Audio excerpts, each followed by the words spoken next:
طلاب غیر ایرانی، فضلای غیر ایرانی بدانند که اونها در ایران اسلامی غریبه نیستند. شما حتی مهمان هم نیستید، شما صاحب خانه اید.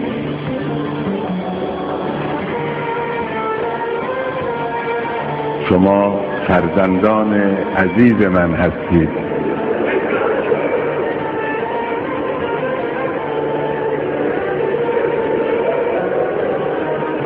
ما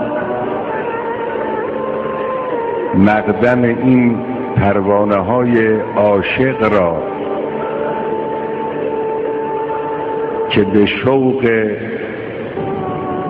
فراگیری معارف اسلام ناب